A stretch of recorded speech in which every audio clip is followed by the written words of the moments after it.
Hello friends, नमस्कार। स्वागत है आपका न्यू स्टडी में। दोस्तों, ज्योग्राफी चल रहा है और ज्योग्राफी में हम पृथ्वी को समझेंगे। पृथ्वी से रिलेटेड जितने भी टॉपिक दोस्तों बनते हैं और जहाँ से कंपटीशन एग्जाम में क्वेश्चन आ सकता है, उन सब को दोस्तों हम क्लियर करेंगे। दोस्तों, इससे पहले जो ज्योग्राफी का एक इंट्रोडक्शन दोस्तों हमने देखा है कि कौन कौन से टॉपिक एक कंप्लीट ज्योग्राफी में पढ़े जाते और कौन सी भी एग्जाम हो वहाँ से क्वेश्चन बन सकते हैं। दोस्तों, उस इंट्रोडक्शन टॉपिक को आपने देख लिया तो दोस्तों आपको पता चल गया होगा कि ब्रह्मांड को पहले समझना होता है और ब्रह्मांड से रिलेटेड दोस्तों सारे मतलब कि उससे जहाँ से कि क्वेश्चन बन सकता है, सारे टॉपिक को अच्छे से बताया गया है। आप प्लेलिस्ट में जाकर वहाँ देख सकते हैं। दोस्तों, अभी हमारा पृथ्वी चल रहा है, पृथ्वी से रिलेटेड कुछ वीडियो अपलोड हो चुके हैं। दोस्तों, आज हम देखेंगे प्लेट टेक्टोनिक थ्योरी और महाद्वीपीय विस्थापन का सिद्धांत। दोस्तों, आपने सुना होगा और कहीं कहीं पढ़ा भी होगा, लेकिन आपको कन्फ्यूजिंग होगा कि इस टॉपिक को किस अच्छी तरह से समझा जाए और किसी समझ बनाई जाए कि किसी भी एग्जाम में अगर इससे रिलेटेड कुछ भी क्वेश्चन आए दोस्तों तो वहाँ से हमसे छूटे नहीं। तो चलिए दोस्तों शुरू करते हैं। महाद्वीपीय विस्थापन का सिद्धांत और प्लेट टेक्टोनिक थ्योरी दोनों अलग अलग थ्योरी है और दोनों अलग अलग विद्वानों ने दी है, इनको हम देखेंगे। और दोस्तों, अगर इसमें देखा जाए तो इसमें बेसिक सा समझेंगे कि पृथ्वी तो हमको पता है कि पृथ्वी जो कि ये इस तरह की कुछ पृथ्वी होती है, ठीक। लेकिन दोस्तों, पृथ्वी को समझने के बाद हम समझेंगे कि उसमें जो हम देखते हैं कि महासागर है, महाद्वीप है, वो किस तरह से आए दोस्तों। उसका भी कुछ अगर देखें तो उसकी भी कुछ बात होगी, कुछ ऐसा उसमें होगा कि ये कैसे आए, तो उसके विषय में दोस्तों हम यहाँ से जानने को मिलता है। तो आज जो रहेगा दोस्तों, पृथ्वी पर महाद्वीप और महासागर किस तरह से आए उसको हम देखने वाले हैं, ठीक। देखिए दोस्तों, सबसे पहले अगर देखें तो इसके विषय में किसने जानने का प्रयास नहीं किया था। सबसे पहले जो जानने का प्रयास किया था वो क्या था, 1858 में, ठीक है। एक व्यक्ति थे जिसका नाम था एंटोनियो स्नाइटर, ठीक। एंटोनी स्नाइटर ने दोस्तों क्या किया था कि इसके विषय में जानने का प्रयास किया था कि मतलब कि पृथ्वी पर महाद्वीप और महासागर किस तरह से आए, जो कि हम समुद्र बोलते, तो वो किस तरह से आए दोस्तों। यहाँ पर उन्होंने मतलब प्रयास किया और कुछ बातें भी बताई थी, कुछ सैद्धांतिक भी हुई। लेकिन दोस्तों इतना उनकी बातों में इतनी चर्चा नहीं थी, इतना कुछ प्रैक्टिकल लग नहीं रहा था, तो ये बातें ज़्यादा महत्व नहीं रखती थी। उसके बाद में दोस्तों आते 1910 में। 1910 में एक व्यक्ति थे जिसका नाम था टेलर। टेलर ने भी इस विषय में काफ़ी अध्ययन किया, काफ़ी स्टडी की और उन्होंने भी कुछ सिद्धांत दिए, कुछ थ्योरियाँ बताई, लेकिन वो थ्योरी ज़्यादा मतलब कि महत्वपूर्ण साबित नहीं हुई। उसके बाद में दोस्तों अगर आते हैं तो एक व्यक्ति थे जिसका नाम था, विद्वान थे, साइंटिस्ट कह सकते, अल्फ्रेड वेगनर। अल्फ्रेड वेगनर ने दोस्तों महाद्वीपीय विस्थापन का सिद्धांत दिया है और वही दोस्तों काफ़ी मतलब कि चर्चित था और उन्होंने प्रैक्टिकल करके भी बताया था कि एक्चुअली में ये चीज़ें जो है किस तरह से आई है अस्तित्व में और किस तरह से इन्होंने अपना कार्य किया है। तो दोस्तों जो महाद्वीपीय विस्थापन का जो अल्फ्रेड वेगनर की थ्योरी है वो ही मतलब बहुत हद तक सही साबित होती है। तो क्या थी दोस्तों उनकी महाद्वीपीय विस्थापन के सिद्धांत की थ्योरी, उसको हम देखते हैं। तो दोस्तों जो अल्फ्रेड वेगनर है, आप याद रखेंगे कि जो अल्फ्रेड वेगनर, आपने नाम भी सुना होगा दोस्तों, मतलब कि काफ़ी वो रहे, चर्चित रहे और काफ़ी बड़े साइंटिस्ट है, इनका मतलब साइंस के क्षेत्र में काफ़ी योगदान है। तो अल्फ्रेड वेगनर ने 1912 में दोस्तों याद रखेंगे, 1912 में उन्होंने इस पर स्टडी की थी, गन रिसर्च किया रिसर्च और उसके बाद में अपनी थ्योरी बनाई, जो कि दोस्तों फेमस थ्योरी है, मतलब कि महाद्वीपीय विस्थापन का सिद्धांत। मतलब किस तरह से पृथ्वी पर महाद्वीप आए और किस तरह से विस्थापित हुए, वो वहाँ इस्टेब्लिश हुए दोस्तों, उसके विषय में तो 1912 में उन्होंने स्टडी की थी, थ्योरी बनाई थी। और 1915 में उन्होंने क्या किया था कि इस थ्योरी को मतलब प्रकाशित किया था पूरी दुनिया में, मतलब बताया था इस तरीके से कि मतलब साइंस के तरफ से अगर देखा जाए तो पृथ्वी पर महाद्वीप और महासागर किस तरह से आए उन्होंने प्रकाशित किया था। अब दोस्तों उन्होंने प्रकाशित किया तो दोस्तों क्या है कि कुछ बातें उभरी, कुछ उनसे क्वेश्चन पूछे गए कि भाई आप ये थ्योरी बता रहे हो, इसके बताओ भी सही कारण, इस रीज़न से कि महाद्वीप में अगर देखें महाद्वीप और महासागर पृथ्वी पर किस तरह से आए, तो उनकी पहले थ्योरी देखेंगे और इस थ्योरी के बाद में कुछ क्वेश्चन उठे, मतलब कि हर बात जो भी कोई व्यक्ति कुछ बात बोलता है, ठीक है, तो हम कारण भी तो पूछते हैं कि भाई इस तरह की बात तू क्यों बोल रहा है, क्या क्या बात है, इसके पीछे क्या कारण है, कारण भी तो बता। तो दोस्तों वही अल्फ्रेड वेगनर की पहले थ्योरी देखेंगे कि उनकी थ्योरी क्या कहती है और उसके बाद में क्या क्या क्वेश्चन आए उसको भी हम देखेंगे। तो देखिए दोस्तों, सबसे पहले उन्होंने क्या बताया कि आज से 2500 करोड़ वर्ष पूर्व, ये बात हो रही है दोस्तों 1912-15 तक की। 1912 में थ्योरी बनाई थी, 15 में प्रकाशित की थी। तो उन्होंने बोला कि आज से 2500 करोड़ वर्ष पूर्व, ठीक है, क्या हुआ था कि ये जो पृथ्वी है दोस्तों हमारी, ये पृथ्वी पहले मतलब कि जलमग्न थी, पूरी जल भरा हुआ था इसके आसपास। जो कि दोस्तों आपको पता होगा कि हम जो खड़े रहते, आप खड़े रहते और सारा कुछ है दोस्तों, हम जिसको धरती जमीन भूमि बोलते दोस्तों, जो हम धरती पर खड़े हैं, मतलब यहाँ हम खड़े एक तरह से मान लिया जाए, तो दोस्तों ये चारों तरफ क्या है दोस्तों, पृथ्वी के मतलब पूरी तरफ से एक कवच की तरह दोस्तों अंदर, यहाँ तो दोस्तों हम खड़े हैं, यहाँ तो हम भूमि बोल सकते हैं, ये भूमि है, लेकिन ये टिकी काई पे दोस्तों, तो यहाँ नीचे प्लेटें है दोस्तों, क्या है, प्लेट दोस्तों, ऐसी बड़ी बड़ी प्लेटें लगी हुई है, मतलब अंदर नीचे दोस्तों। हम ज्योग्राफी को और भूकंप और ज्वालामुखी पढ़ेंगे तो हम उसमें मैं आपको बताऊंगा, शायद आपको पता भी होगा। तो अंदर दोस्तों प्लेटें लगी है, प्लेटें, ठीक है, वो प्लेटें लगी है। तो उन प्लेटों के ऊपर दोस्तों हम खड़े और आप खड़े और महाद्वीप बसे, महासागर बसे, उन्हीं प्लेटों पर वो प्लेटें दोस्तों कुछ हरकत करती है, वो हम आगे मैं बताऊंगा आपको। जैसे कि ये प्लेटें दोस्तों सब चारों तरफ, पृथ्वी के चारों तरफ क्या है, प्लेटें लगी है। प्लेटें कुछ नहीं दोस्तों, बड़ी बड़ी चट्टानें होती है, बड़े बड़े पत्थर होते हैं, जो बड़े बड़े होते हैं ना, उनको चट्टान बोलते हैं हम, वही। तो वही दोस्तों यहाँ पर लगी है। अब वो कुछ हरकतें करती है दोस्तों, अगर देखें तो कुछ इस तरह से ये प्लेट हुई और इस तरह से ये प्लेट हुई, तो दोनों आपस में जब क्या होगा, आपस में टकराएगी, तो इसको अभिसारी गति बोला जाता है। कौन सी गति बोला जाता है, अभिसारी गति। अभिसारी गति में क्या होता है कि दोनों टकराएगी तो क्या होगा, इससे मतलब कि जो कुछ यहाँ मलबा रहेगा वो उड़ जाएगा और पर्वत के रूप में बन जाएगा, इसको अभिसारी गति कहा जाता है। फिर उसके बाद में अगर देखें तो ये प्लेटें क्या होगा, एक दूसरे से मतलब कि दूर जाएगी, तो यहाँ का क्षेत्र ऊपर आएगा, यहाँ से ज्वालामुखी मतलब उड़ता है, इसको अभिसारी गति बोला जाता है। और एक में क्या होता है कि ये प्लेटें होती है जो एक दूसरे के मतलब कि यहाँ ऊपर नीचे होती है, ये एक दूसरे की ऐसी प्लेटें दोस्तों, तो ऐसे ऊपर नीचे ऐसे होती है। तो इसमें दोस्तों क्या होता है, भूकंप आता है। ये दोस्तों इसको मतलब रूपांतरित गति या संचारी गति कहा जाता है। ये दोस्तों भूकंप और ज्वालामुखी में आएंगे तो मैं बताऊंगा दोस्तों। इस प्रकार से गति करती है, मतलब कि ये जो प्लेटें होती है अंदर लगी है, हम जो खड़े दोस्तों उसके नीचे दोस्तों यहाँ पर प्लेटें जो लगी होती है, तो वो क्या है दोस्तों कि उन प्लेटों, वो उनका यह कहना है कि प्लेटें ऊपर नीचे हो रही थी। उस समय ना मनुष्य रहता था, कोई भी नहीं रहता था, तो वे ऊपर नीचे होती थी। और जब ऊपर नीचे होने लगी है, पानी मतलब ऊपर नीचे पूरा उफान मारने लगा, तो ऐसे में कुछ क्षेत्र ऊपर की ओर उड़ जाता है और उस क्षेत्र को उन्हें नाम दिया, जो कि वो पूरा ऊपर उड़ गया था, उसको नाम दिया उन्होंने पेंजिया नाम दिया। दोस्तों हम अल्फ्रेड वेगनर की महाद्वीपीय विस्थापन की सिद्धांत की थ्योरी क्या थी उसको हम देख रहे हैं। उसके बाद में उन्होंने जो प्रमाण दिए किस तरह से दिए वो दोस्तों हम देखें। तो पहले थ्योरी देखते हैं। तो उन्होंने जो बात बताई कि पृथ्वी पर जो प्लेटें वो ऊपर नीचे हो रही थी, मतलब कि पूरी जल में डूबी हुई थी 2500 करोड़ वर्ष पूर्व। और क्या था कि जल में डूबी हुई थी, तो एक क्षेत्र उठा, उस क्षेत्र को उन्होंने नाम दिया पेंजिया। और एक बाकी जो जलमग्न थी दोस्तों, जल में डूबी हुई थी, जो जल भरा हुआ था, उसका नाम दिया पेंथाल्जा। दोस्तों आप नाम याद रखेंगे कि जो ऊपर उठी हुई थी, मतलब कि जब पानी नहीं भरा हुआ था, जो क्षेत्र ऊपर उठा हुआ था उसको नाम दिया पेंजिया, और जो पानी भरा हुआ था उसको नाम दिया पेंथाल्जा, ठीक है। और दोस्तों वो उन्होंने बताया कि ये जो क्षेत्र उठा उससे टूट कर क्या है कि ये सारे महाद्वीप बन गए। उनका ये कहना था, किसका, अल्फ्रेड वेगनर का। तो क्या हुआ दोस्तों कि उनसे, तो उन्होंने बोला कि ये जो एशिया है, यूरोप है, उत्तरी अमेरिका, दक्षिण अमेरिका, अफ्रीका, ऑस्ट्रेलिया, ये सभी मतलब कि महाद्वीपी एक ही प्लेट से टूट कर बने हैं। ये उनकी थ्योरी थी, ठीक। अब दोस्तों सबसे पहला जो क्वेश्चन उठता है, उन्होंने प्रकाशित की 1915 में।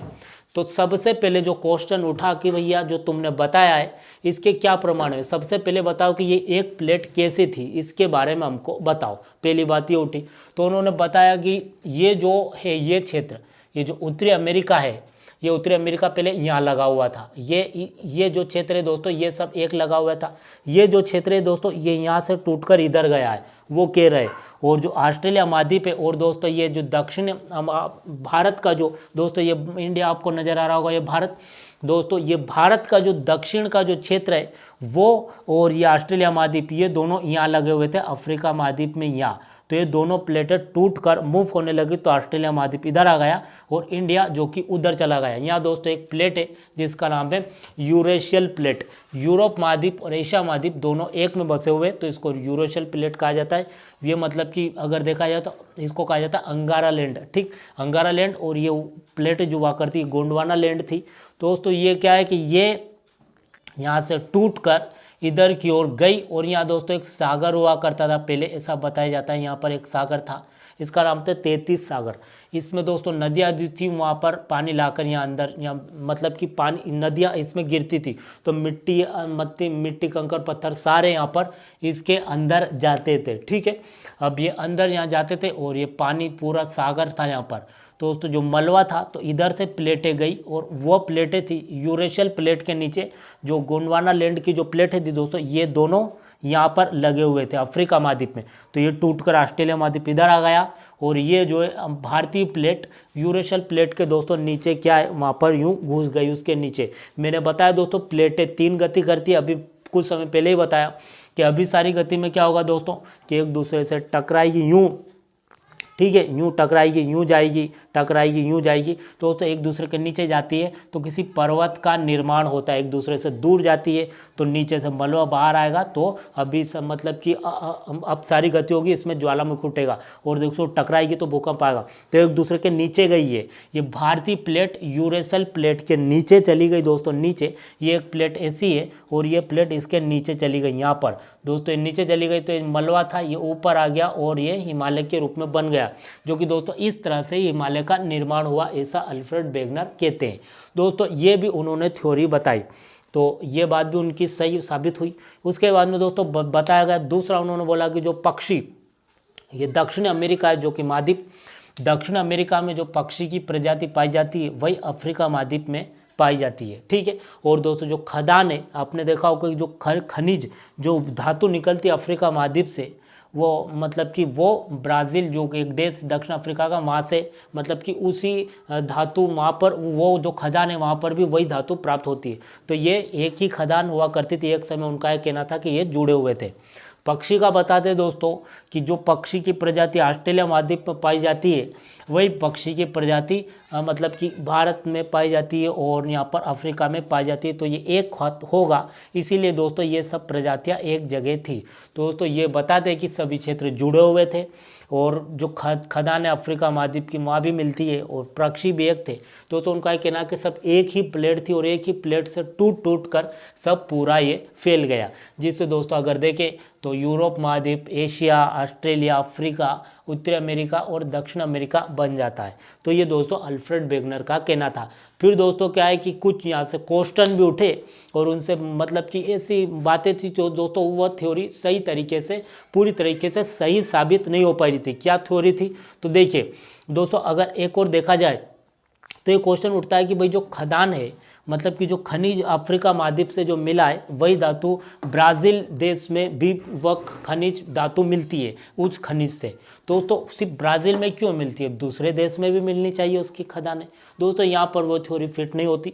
दूसरा कि जो पक्षी मतलब कि जो पक्षी अफ्रीका महाद्वीप में पाया जाता है वो ऑस्ट्रेलिया में पाया जाता है और इंडिया मतलब एशिया के क्षेत्र में पाया जाता है, तो दूसरे महाद्वीपों में भी उस पक्षी की प्रजाति पाई जानी चाहिए।